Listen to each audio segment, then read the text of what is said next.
오늘 본문은 이스라엘 공동체에게 하나님은 어떤 분인지 시편 기자가 믿음으로 고백하는 내용을 다루고 있습니다. 시편 기자는 하나님은 이스라엘 공동체에게 환난 중에 피난처요 힘이요 큰 도움이라 고백합니다. 이 고백은 그들이 환난과 어려움에 처해 있을 때 하나님께서 바로 그들의 구원자가 되신다라는 고백입니다. 1절 말씀 볼까요?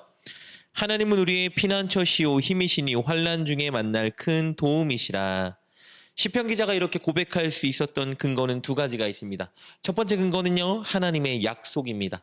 하나님께서는 이스라엘 백성들이 환난 때 하나님을 찾는다면 그들을 도와주시겠다. 신명기를 통해 약속하셨습니다.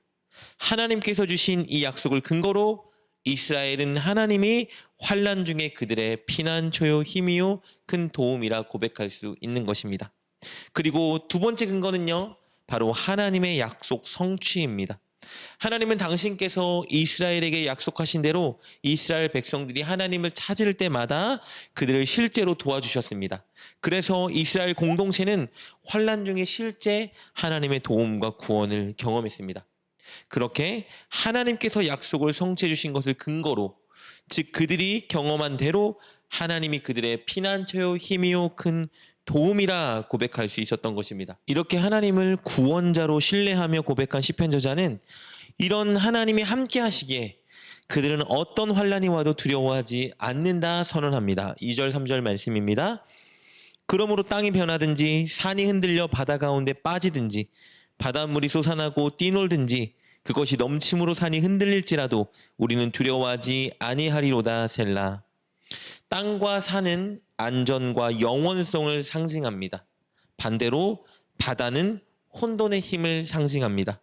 그런데 안전과 영원을 상징하는 땅과 산이 흔들리고 혼돈의 힘을 상징하는 바다가 그것들을 덮쳤다는 것은 엄청난 고난, 그리고 그로 인한 괴로움이 발생한다는 것을 의미합니다.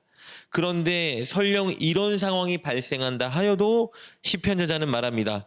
두려워하지 아니하리라. 왜냐하면 그들의 피난처요 힘이요 큰 도움이신 하나님이 그들과 함께하기 때문입니다. 시편 기자는 하나님이 이스라엘의 피난처요 힘이요 큰 도움이라는 사실을 증명하기 위해서 이번에 시온이라는 성읍을 묘사합니다. 4절 말씀입니다.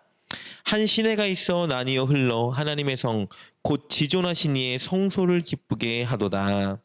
여기서 말하는 시온은 하나님이 임재하는 성전이 있는 예루살렘 성을 의미합니다. 이스라엘 백성들은 하나님이 임재하신 예루살렘을 중심으로 하여 거주했는데요. 하나님은 그곳에 있는 하나님의 백성들에게 생수를 공급해 주셨습니다. 즉 생명의 원천, 영적인 생명을 풍성하게 그들에게 공급해 주셨다는 의미입니다. 그리고 하나님께서 이 시온에 계심으로 이 성은 결코 흔들리지 않는다 고백합니다. 5절 말씀입니다. 하나님이 그 성 중에 계심에 성이 흔들리지 아니할 것이라 새벽에 하나님이 도우시리로다.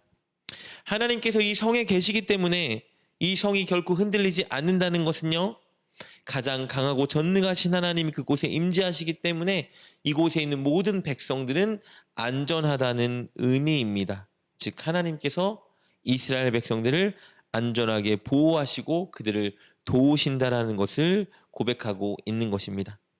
심지어 시온에 계신 하나님은 그곳에 있는 이스라엘 백성들과 함께 하시기 때문에 그들이 전쟁에서 승리하게 해주셨습니다. 이방 나라들을 패하게 하셨습니다. 6절입니다. 문나라가 떠들며 왕국이 흔들렸더니 그가 소리를 내심에 땅이 녹았도다. 이렇게 시편 기자는 시온성을 증거로 들며 하나님이 그들과 함께 하시기 때문에 하나님은 그들의 피난처라 고백하고 있는 것입니다. 우리 7절 말씀 볼까요? 만군의 여호와께서 우리와 함께 하시니 야곱의 하나님은 우리의 피난처시로다 셀라.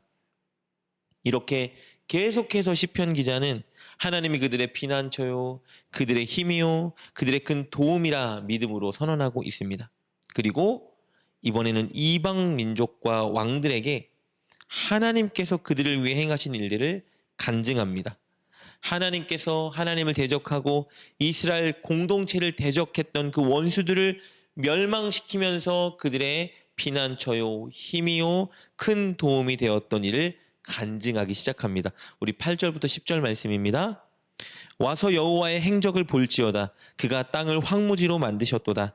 그가 땅 끝까지 전쟁을 쉬게 하시며 활을 꺾고 창을 끊으며 수레를 불사르시도다.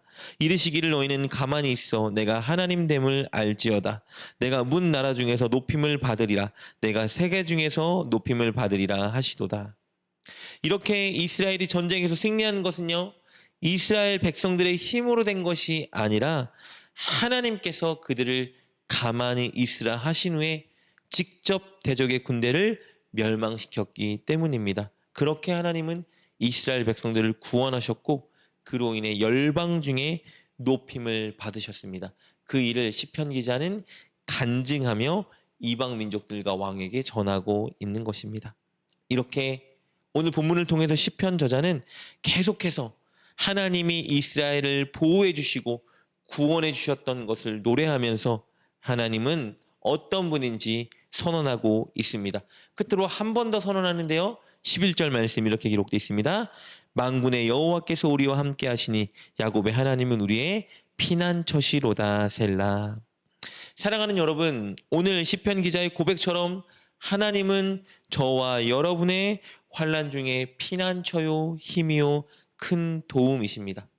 하나님이 함께 하시면 시온이 결코 흔들리지 않고 안전하다 고백한 것처럼 하나님이 함께 하시면 영적인 생명이 늘 공급된다 고백한 시편 기자 말처럼 하나님이 우리와 함께 하시면 우리는 어떤 환난과 어려움이 와도 결코 흔들리거나 패하지 않고 승리할 수 있습니다.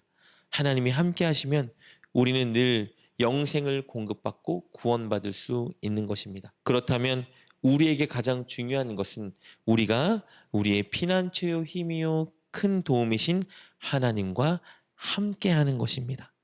하나님은 분명히 늘 우리와 함께 하신다 약속하셨습니다. 요한복음 14장 17절 말씀을 통해서 우리 안에 우리와 함께 하신다 약속하셨고 마태복음 28장 20절 말씀을 보면 세상 끝날까지 우리와 함께한다 약속하셨습니다. 하나님은 늘 우리와 함께하고 계십니다.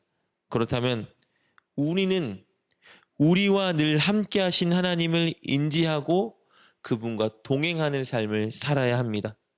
우리가 우리 안에 거하고 계시고 우리와 함께하신 하나님을 인정하고 의식하고 존중하며 하나님과 동행할 때 우리는 어떤 환난 중에서도 요동하지 않고 구원을 얻을 수 있는 것입니다.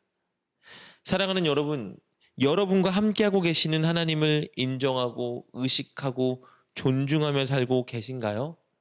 늘 기도로 말씀 묵상으로 하나님과 끊임없이 교제하며 동행하는 삶을 사는 여러분 되시길 축복합니다.